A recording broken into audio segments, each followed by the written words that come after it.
You're listening to the Real Estate Way to Wealth and Freedom podcast, episode 1. And in '06, my net worth went up $17 million. And, I did the math on that. It's like, but for those of you listening, it's about $3,500 an hour. So I got a head so big I could barely get it through a door. Welcome to the Real Estate Way to Wealth and Freedom podcast with Jacob Ayers, providing actionable content to help you along your journey to financial freedom through real estate investing. As the premier asset class, real estate has helped ordinary people just like you amass fortunes. The benefits of passive income from real estate investing will allow you to live a life you want. And now your host, entrepreneur, real estate investor, and apartment deal syndicator, Jacob Ayers.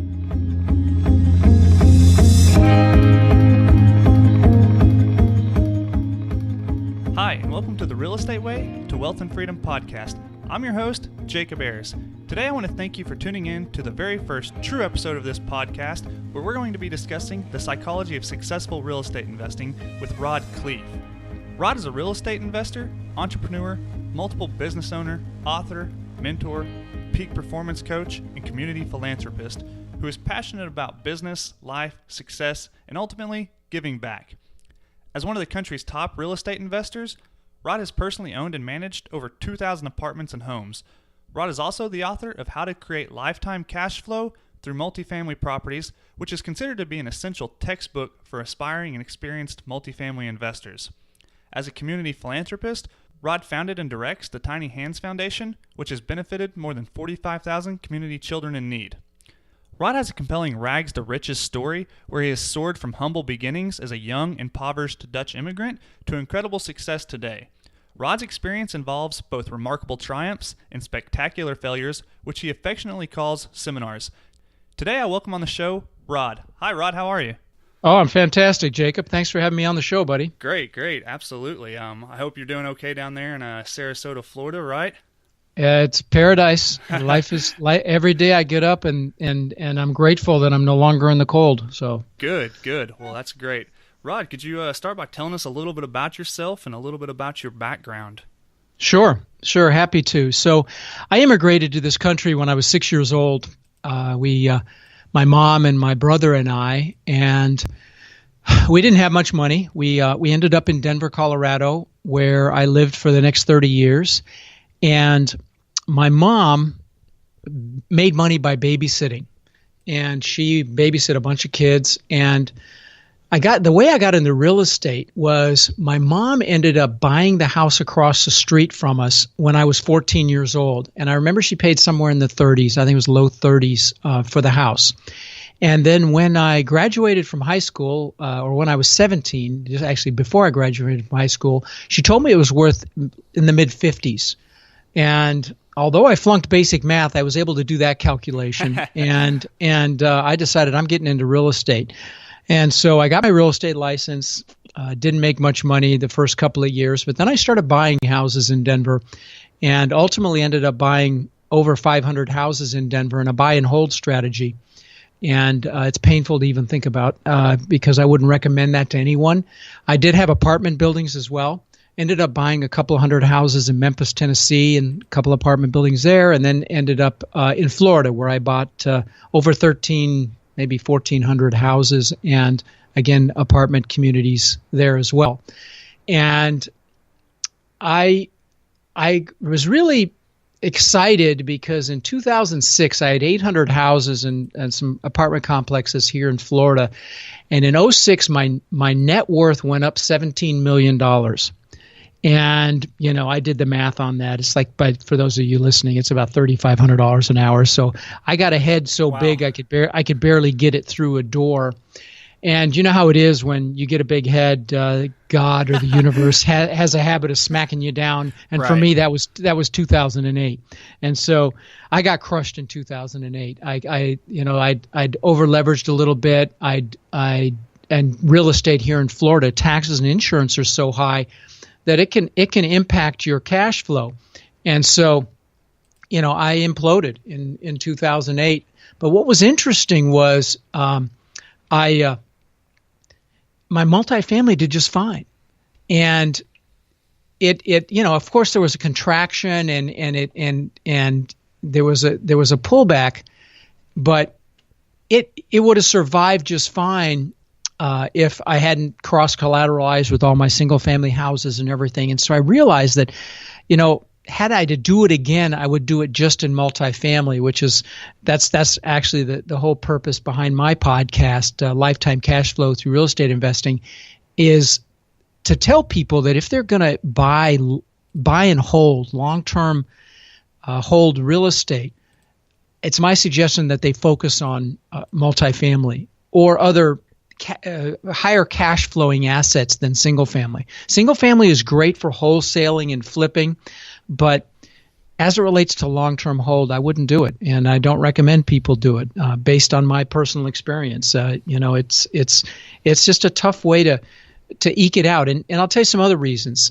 Not just that taxes and insurance are much higher, but logistically, it's much more challenging. I mean, if you can imagine, my example is kind of extreme. I had 800 houses in Florida, and I had them two hours one direction and 2 hours the other direction, everywhere in between. So you can just imagine showing houses.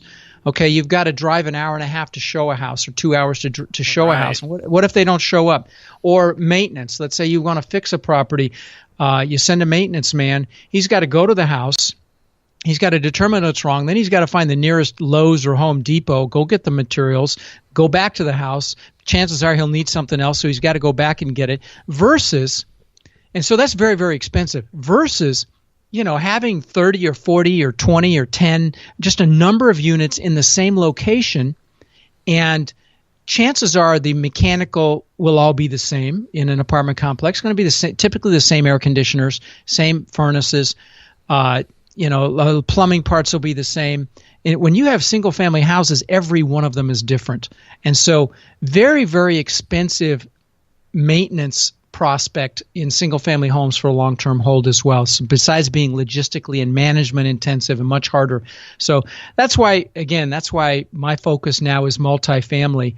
And, that was a $50 million, I call them seminars. I don't call them failures. That was a $50 million seminar for me in 2008 when it all imploded. Now, wow. Yeah. So I on my podcast I love to talk about the psychology of success because, as you know, Jacob, 80% of your success in anything is your psychology. And if you'd like, I'm happy to expand on that a little bit for you. Absolutely. But okay. Well, so. For those of you listening that want to get into real estate or want to get into anything, even if you determine real estate's not your game, but you're listening because Jacob's a great guy and his content's fantastic. But let's say you want to be a success at something. You have to get your head right, and you have to have the proper mindset because, like I said, it's 80% of it. So I'm going to give you some examples from my own life as to how I motivated myself, because invariably life is going to throw speed bumps at you, and you're going to have some setbacks. You're going to have adversity. You may even have some failures or seminars, as I call them. Right. But if you've got your head right, you'll get through them. So let me give you some examples. So when I first got into real estate, I thought to be a real estate, and I got my broker's license when I was 18. Didn't make very much money. I put a bus bench down at the end of the street with my picture on it. And the only value that got was it made my mom real proud, but it didn't give me any business. But I also went out and bought a 4-door Ford Granada, and I thought that's what realtors had to have. Official looking 4-door car. It was the ugliest thing you've ever seen, but that's what I thought brokers needed. But I always wanted something nicer, and the guy that I worked with, a broker, had a Corvette, and he let me drive it, and I just thought that was the coolest thing ever. So what I did is I went out and I got a picture of that Corvette, and they didn't have the internet back then. I got it out of a magazine, and I taped it to the visor of my 4-door Granada. And within a couple of years, I had a beautiful burgundy Corvette. Now, the examples I'm going to give you here, Jacob, and your listeners are not. I'm not trying to brag at all, because the things that I'm going to tell you here in the next few minutes don't even motivate me anymore. But they give you a great example of the power of visualization and then goal setting, which I'll talk about next. it's very, very important, in my opinion, to visualize what it is you want. So I had this Corvette then, and then there was a TV show back then, and this was probably before you were even born, Jacob, but it was called Magnum PI, and the actor was Tom Selleck, and he had this Ferrari 308, beautiful red Ferrari. You remember that? Okay, so I thought that was the coolest thing. So I got a picture of that car, and I put it on the visor of my Corvette. A year or two later, I had a Maserati that looked just like that Ferrari from the front end. Now, my last car example is I always wanted a Lamborghini. I'm the guy, that had the posters on the wall in his bedroom when I was growing up, with the girls in the bikinis and the beautiful Lamborghinis. Right. Back then, they were called the model was a Countach, I remember. And what was amazing is, of course, I had pictures of them as well.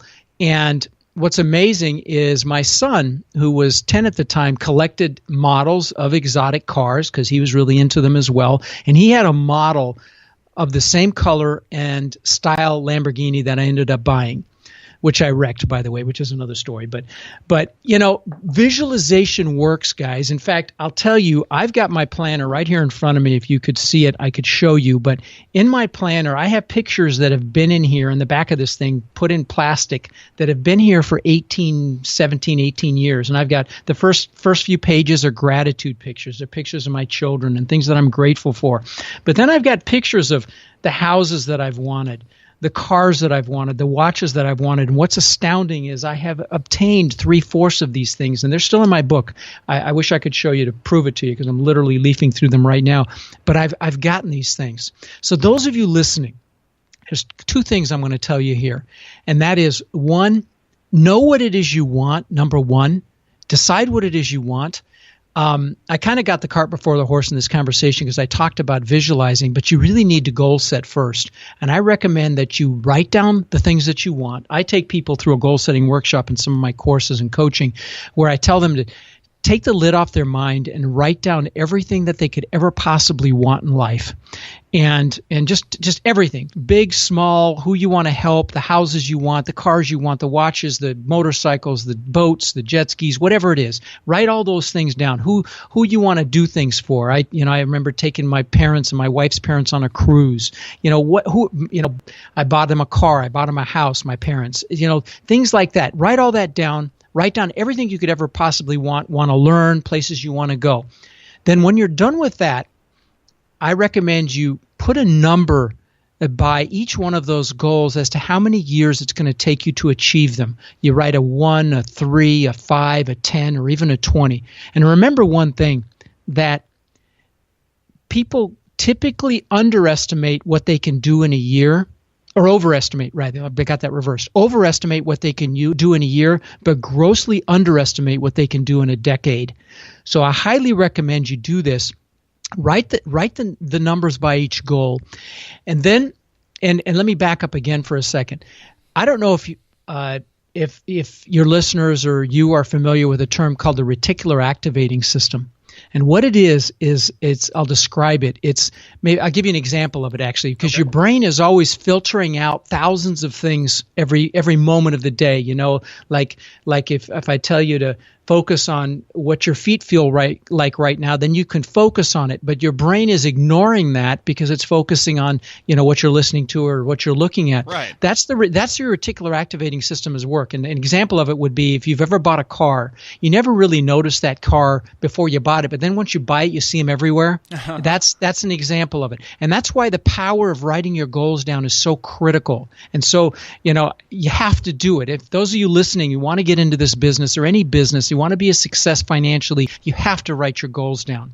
So write your goals down. But besides writing the goals down, like I just said, and putting a number by each one, I'm going to tell you, after you've done that, take your top 4 one-year goals and write those down.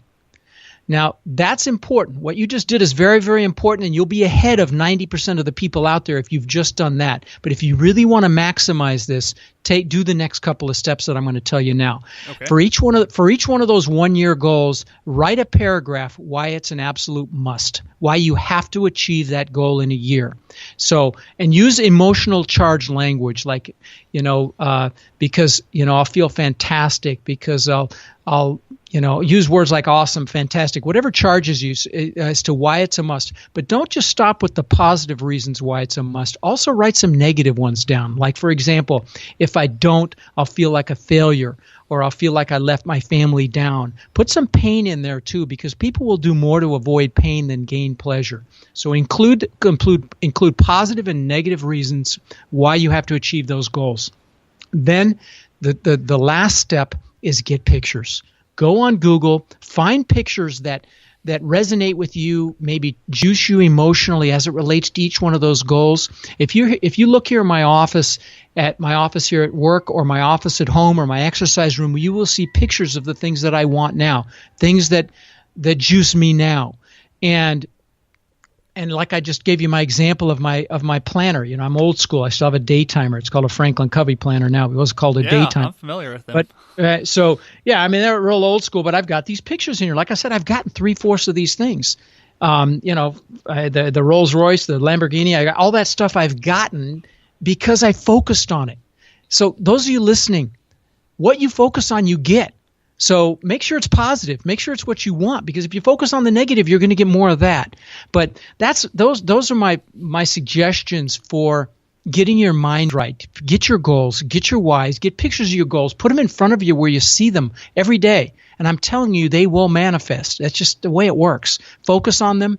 And I'll give you one last little tip as it relates to goals. I had always wanted to live on the beach. I lived in Denver, and I always, I saw palm trees, or we'd go to Los Angeles, and I'd go to the beach, and I always wanted to live on the beach. And I finally ended up building this magnificent home, on 10,000 square foot home on the beach. I owned the beach on one side here in Sarasota, and I had boat docks on the backside. It was called Gulf to Bay. And I'm floating in the pool of this place, this testament to my ego. I'm looking up at it at night, and I got depressed. And I'm like, what the hell's going on? I've always wanted this. I mean, this magnificent home, waterfall from the second floor into the pool. I mean, just spectacular place. But I was depressed. And so what I realized at the time is there were two things going on. I didn't know it at the time, but when I look back on it, I realized it. I'm sorry. The two things going on. One is, as it relates to your goals, make sure that if you're about to achieve a big one, that you have other ones lined up. Because like the good book says, without a vision, the people perish. You need a vision for the future. And I didn't have a vision for the future, because I was like, now what do I do? What's next? And that's one of the reasons I was depressed. The second reason that I found out after spending a lot of time with Tony Robbins, I've followed him around for about 16 years, is that there's a big difference between success and fulfillment. And so I'll tell your listeners, success is very, very important, and so is giving back or being fulfilled. And most people get fulfillment from giving back. And so, I was kind of a narcissist up to that point. It was all Rod, me. What I realized was life is about giving back. And so, again, thanks to Tony, I started feeding families back in 2000. I went out and I fed 5 families for Thanksgiving, it was. And one of the families, the lady came out. She started crying when she saw the food that we brought for the holidays, and her 5 kids came out, and they all started crying. And then I started crying. And then, so the next year I did 50 families. The year after that I did 100, and I doubled it every year. And I'm blessed to say we have helped over 50,000 children for the holidays. And again, I don't say that to brag, because there's lots of ways you can give back. And I will mention that we also do backpacks filled with school supplies. And any of you listening can go out and spend $100 and buy a couple of backpacks and some school supplies and drop them off at a school and have them give them to whoever needs them the most. We've done, blessed to do thousands of them. We've done thousands of teddy bears to the local police departments for the officers to put in their vehicles when they encounter a child that's experienced a traumatic event. But those of you listening, even if you haven't bought a property yet, or you haven't started your business yet, there's nothing to stop you from just giving back and deciding to smile at everybody you see today, or adding value in some way that it doesn't necessarily mean money. It can just be your time to give back, because like Tony Robbins says, there's a science to achievement and there's an art to fulfillment, and you need to make sure you're fulfilled. There's nothing worse And I know them. I know billionaires and mega millionaires that are very, very successful, but they're not fulfilled, so they're not happy. So I say focus on success, but don't forget about the fulfillment piece. Absolutely, Rod. That is some of the greatest advice I think the listeners could have heard in a long time. And what you're saying about writing down your goals and visualizing your successes, it's all very true. I've started writing down my goals just a few short years ago, and just the different mindset you see and the successes you realize just from writing those down and constantly being in the front of your mind is astounding. And then what I always preach is what you're saying. Just, at the end of the day, you have to have an important reason why, because, accumulating because you're going to get your butt kicked. That's why, Jacob. You're going to get knocked down. You're going to get bloodied. You're going to have that wall thrown up in front of you. And if you don't have a strong enough why, you won't go around the wall. You won't go over the wall, or you won't go through the wall. You've got to have a strong why. Absolutely. Yeah. So you're absolutely right. And I'm here to tell you, and like I said, I told you about, I've had lots of seminars, and some of that 08 was my biggest at 50 million, but I've had lots of smaller ones. And, it's the why that keeps you going. It's the why that gets you up and jump out of bed in the morning. It's and most people are visual. So get the pictures. Take the time to do it. I can't tell you how important. I know it sounds foofy. I know it does. But I'm telling you it works. If you could see my planner here, and I've had all these things. I don't have the yacht yet, but someday I want a yacht.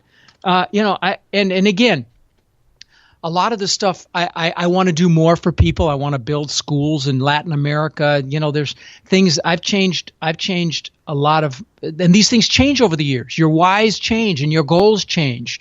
But if you don't, it's like, what's a good example? I mean, if you don't know what it is you want, you're never going to get it, because you're not going to recognize it when it pops up in front of you. And if you write it down, you write those whys down, when you see things that can propel you towards those things, your brain will subconsciously realize it. You may not even realize it consciously, and you'll take action. And you have to take action, obviously, but there are a lot of people that listen that are very analytical, and they'll study this, they'll read the books, they'll take the courses. But by the way, I have a book for your listeners. It's a multifamily real estate book, 200 pages. There's no fluff. I mean, it is total content. I've had rave reviews, and I'm going to give it to your listeners for free. All they have to do is text my name, Rod, to 41411, and we'll put them on the list for the book. And it's like I said, it's pure content, no fluff. It's like a textbook for multifamily investing. Literally everything from, picking a market to picking a property to, everything through the process of buying it, developing the relationships, finding the money, financing it, managing it, everything. So it's great. Thank you, Rod, for that true gift. value. My pleasure. And it's titled, what is the title? How to Create Lifetime Cash Flow Through Multifamily Properties. And then the subtitle is, I'll mention for a minute, is The New Rules of Real Estate Investing. And for me and for anybody listening, the new rules are focus on cash flow.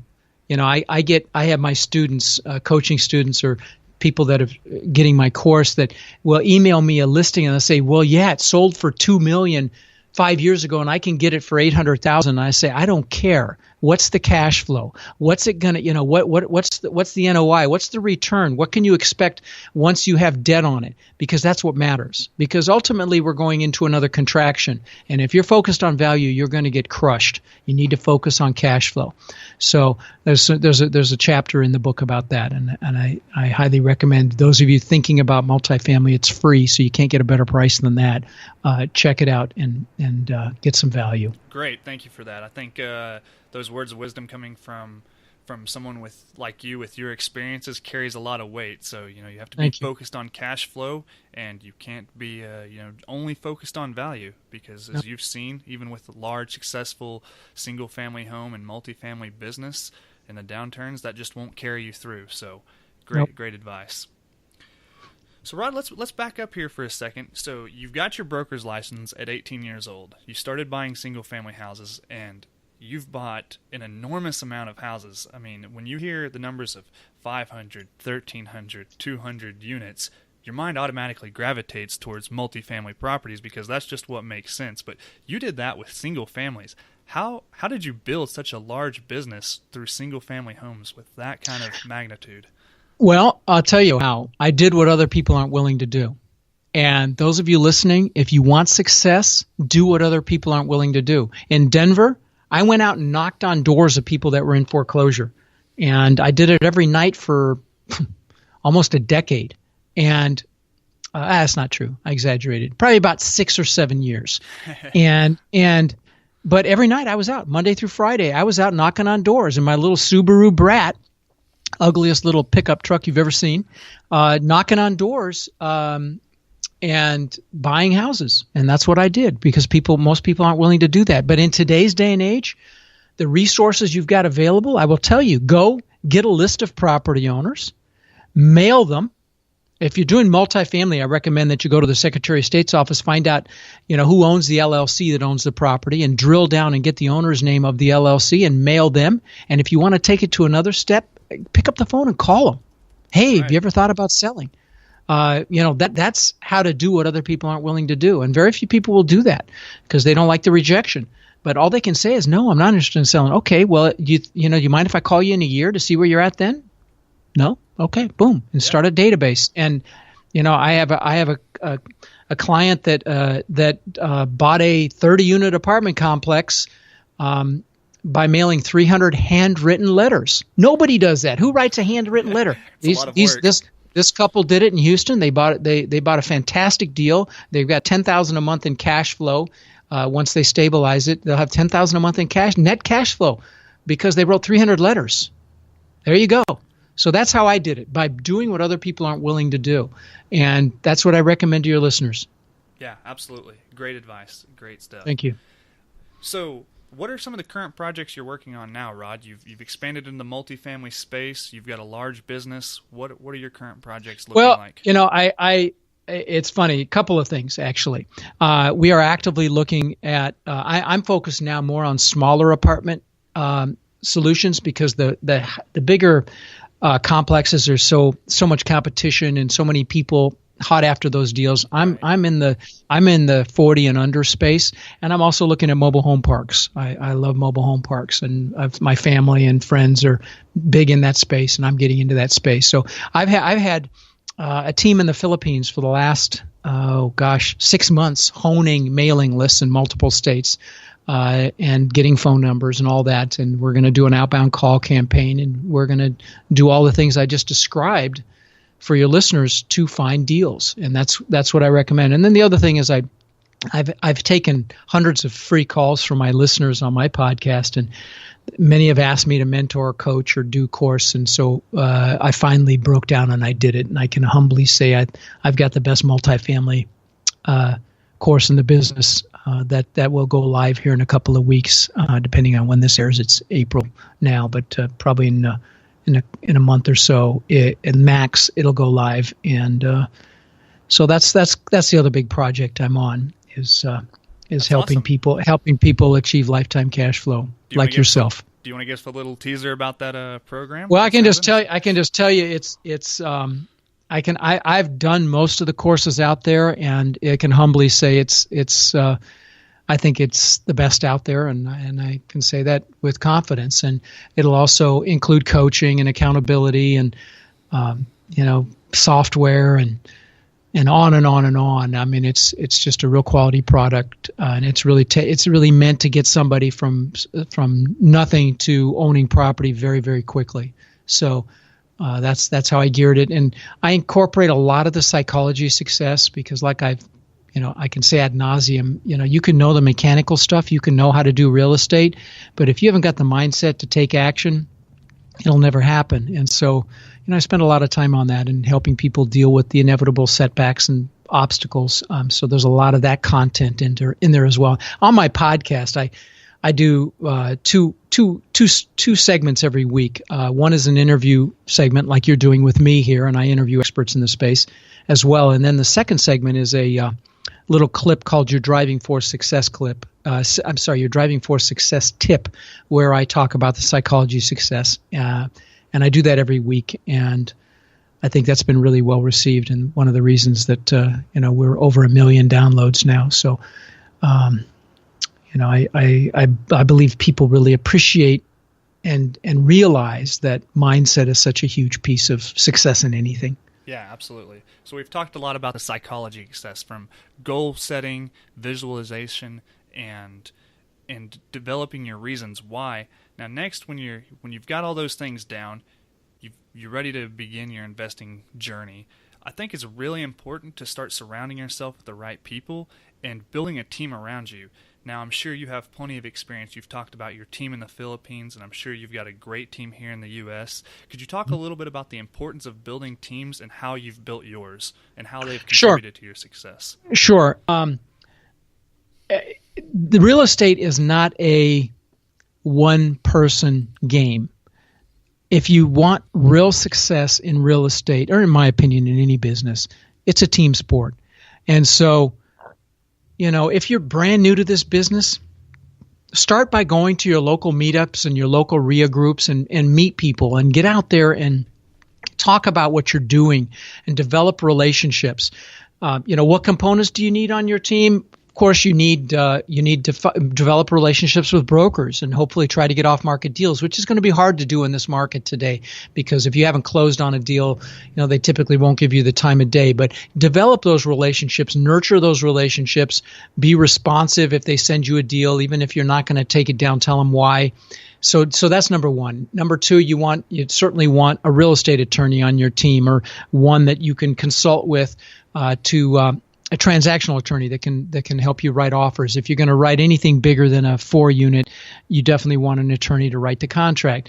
And then, I have on my team, I've got a CFO, CPA that handles my investor relations, because we do a fund as well to buy property, and so he handles that. He's a CPA, and you need someone that can handle your accounting, but you can outsource that. You can.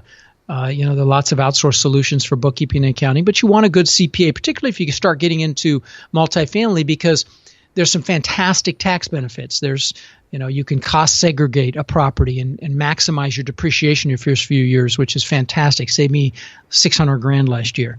You can do 1031 exchanges, but you need people on your team and help you with that. But I think more than anything else, as it relates to team, is if you're brand new, what's great about multifamily, particularly commercial multifamily, those of you listening, anything 2 to 4 unit is residential, and it has its advantages and disadvantages. Anything 5+ units is commercial multifamily.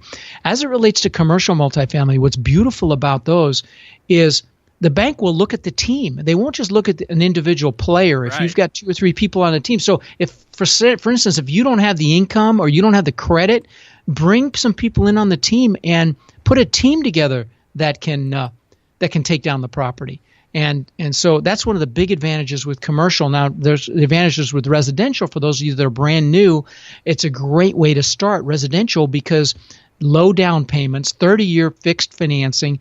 You can get into these properties very low down, get fantastic financing, live in 1 unit. I've got people I've interviewed on my show that have 100 units that did it over 10 years, mega $1 million portfolio, 1 duplex or 4plex at a time. So don't minimize the advantages of smaller multifamily. But that said, there's some big advantages with commercial multifamily. The other big advantage with commercial multifamily is it's valued based on the net operating income. Residential multifamily, 2 to 4 units, is valued based on comparable sales. Right. So you really have no control over increasing the value, other than maybe doing some cosmetic improvements to make yours a little better than the one that's sold down the street. But with commercial multifamily, anything you do that improves your net operating income, which is your gross income less your expenses, that's your NOI, net operating income. Anything you do that improves that number exponentially improves the value, because then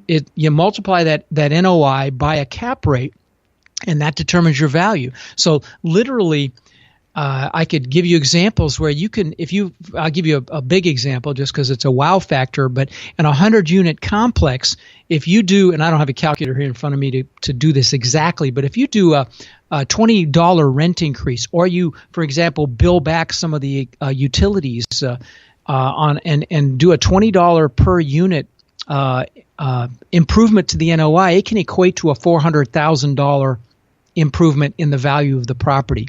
So it's really exponential. And so without going into a math lesson here, I won't explain the detail of that. But the bottom line is you can impact the value of commercial multifamily just by improving the NOI, by increasing rents or decreasing expenses. And so you really control the improvement of the value, which is a huge advantage. Right, just the way multifamily is valued, like you're saying, it's a different animal than your single family and 2 to 4 unit multifamily properties. And you can go in the property and force appreciation is what it's called. So yeah, it's a phenomenal thing, and it's kind of where the power lies in multifamily investing. Yep. All right, Rod. So you've built a great, huge, successful real estate business. You've got a beautiful home down on the beach in Sarasota, Florida. What does the future hold for you? What are your future goals? Well, actually, that home I was talking about was a casualty of my divorce. But I have an equally beautiful compound, which serendipitously looks out over the old home I used to own. But the future for me is really about helping other people succeed in this business. I get so much pleasure out of it. I got 2 thank you cards today. I mean, I get so much pleasure out of adding value and giving back. And that may sound a little foofy, but it's reality. And any of you that have experienced contribution and giving back know what I'm talking about. So that's really what's in the cards for me, is to help a lot of other people achieve success. I mean, we're actively buying. I mean, I'm like I say, I've got a fund, and we're actively looking for small multifamily and mobile home parks. But my greatest joy comes from giving back, which is, I know, the reason you did this as well, Jacob. And my hat's off to you at your age to realize, what's important in life. So good for you. Thank you very much, Rod. Yeah. Okay, so wrapping up here, I've got a lightning round of a series of questions, and a disclaimer to the audience: Rod was not given these questions beforehand, so we're really going to blindside him here and see how he does. So, you ready, Rod? Sure. Okay, so starting out, what was your biggest hurdle getting started in real estate investing, and how did you overcome it? Confidence. It's really funny. I made about 10 grand my first year and about 15 grand my second year, but then my third year it was in the 100,000, 120,000 range. And the only difference between year 1 and year 3 was confidence. And that confidence came from competence. Okay. And competence came from drinking through a fire hose. I learned everything I could about real estate. I learned how to sell. I learned all the nuances of real estate. And so I studied it. I read books. I followed my broker around. And that competence equated to confidence, which ultimately developed into intuition. And once you have intuition, then you can look at something and know almost instantly if it's a good deal, particularly in single family. In multifamily, of course, you need to do analysis. But in single family, I could walk in a house and in 30 seconds know if it was a good deal. And that comes from competence, which equates to confidence, which ultimately equates to intuition. So that's my answer. And those of you listening, you want to do that. You want to learn this business. Don't be a dabbler. Dabblers get crushed. So get my book or get somebody else's book, take a course, get a mentor or a coach or whatever it takes to really learn this business. Now, don't get caught in analysis paralysis. Take action. But that's where that confidence and intuition comes from, is from competence. Fantastic. Great. Okay, if you were starting over with no education or capital, how would you start investing in real estate? I would learn everything I could about real estate so I could speak congruently. I would go talk to people and say, hey, I'm finding these deals. I'd develop an elevator pitch. I'd say, I'm finding these deals, which is how I started in Denver, by the way. I bought 500 houses with other people's money. I gave them half the deal. I ended up buying them out, but I did it with other people's money. I didn't use my own money. I can't say I didn't always. I put them on credit cards initially as well. But I would go and I'd get the knowledge to develop, again, the confidence, the competence, and the ability to influence. And then I'd go talk to people and say, hey, I'm finding these deals, and I'm always looking for partners or investors. Do you know anybody who might be interested? And boom, and I'd find the money, and then I'd have the money to go do the deals. Great, that's good advice. Okay, so can you share a personal habit that contributes to your success? I plan my day every night before I go to bed in my big old planner here that's got the pictures in the back of it. That's a habit. I plan my week every Sunday afternoon. I look back at the previous week and I look at my successes and I celebrate those little successes. I'm like, hey, good job, Rod. And I because you have to do that because you're going to get kicked in the teeth. So you got to celebrate the wins so that when you get kicked in the teeth, you keep moving forward. And so those are two big habits. I'll give you one other habit that I recommend to your listeners, and that is having a little morning ritual. Every morning, I either do this in bed or I'll sit at my chair. And this takes 5 minutes. And some of you may be going, oh, this is foofy again. But I'm just telling you, when you hear it, you may say that. But I'm telling you, it is so powerful. I sit there for a minute. I take a deep breath, close my eyes, and I think about what I'm grateful for. My wife, my children, my successes, my beautiful home, whatever. I just think about what I'm grateful for. Then I think about what I want, my goals, as if I already have them with gratitude. So I'll sit and think about the things that I want, and I'll say thank you, with gratitude. And then lastly, I'll decide that it's going to be an awesome day that day, and it typically is.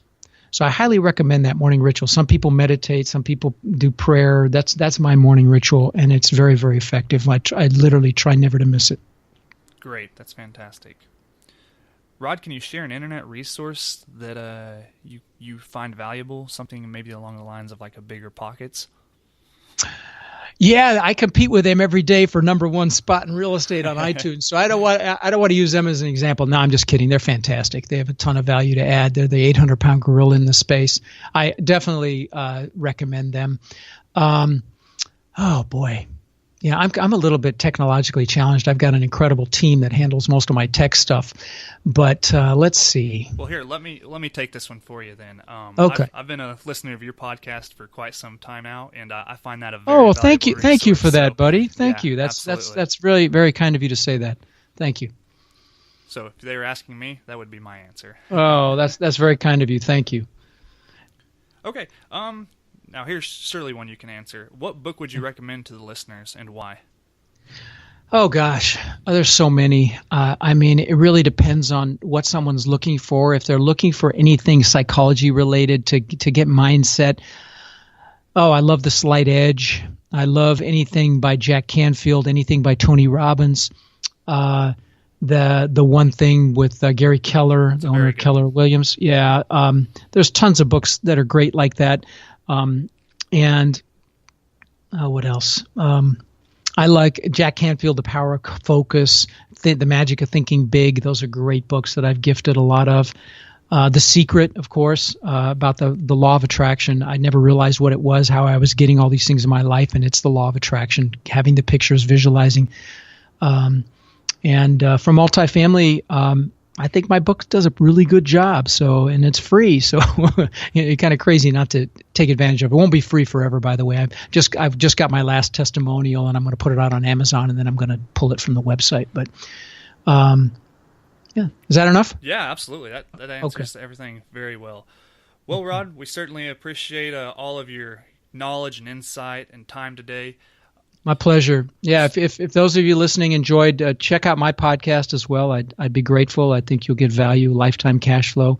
And Jacob, I'm excited to see where you're headed. I know you're got nothing but incredible things ahead of you. All right, thank you, Rod. So to sum it up, our listeners can text Rod at 41411 for a free ebook download of How to Create Lifetime Cash Flow Through Real Estate Investing. It's not going to be free forever, so hurry up and do that. I'm sure it's a great content by Rod there. And Rod, where else can our listeners reach out to you and contact you if they'd like? They can go to my website, rodkhleif.com. Talks about some of the things we're doing. And there's a ton of video there, I think I've got, my blog, they're just adding the rest of them. They probably have about 60 videos on mindset and real estate, but it's rodkhleif as in Frank.com. So that'll add value. And I've got a YouTube channel. It's got a lot of videos as well. Great. All right. Well, that is rodkhleif.com. and Yep. text 41411 for the free ebook. So thank you for coming on the show today, Rod, and have a great afternoon. Thanks, buddy. Take care. All right, that wraps up our interview with Rod. I hope you received a tremendous amount of value from speaking with him today. For a link to today's show notes and resources, please visit www.jacobayers.com/podcast. As always, if you'd like to contact me, feel free to reach me at www.jacobayers.com. And if you like this show, please subscribe and you'll be notified of all the new releases. And if you liked what you heard today, please leave me a rating and review in iTunes. Thank you. You've been listening to the Real Estate Way to Wealth and Freedom podcast, providing you actionable content to build your real estate empire. Nothing on this show should be considered specific, personal, or professional advice. Please consult an appropriate tax, legal, real estate, financial, or business professional for personal advice. The opinions of guests are their own. Information is not guaranteed. All investment strategies have a potential for profit or loss. The host is operating on behalf of the Real Estate Way to Wealth and Freedom, LLC, exclusively.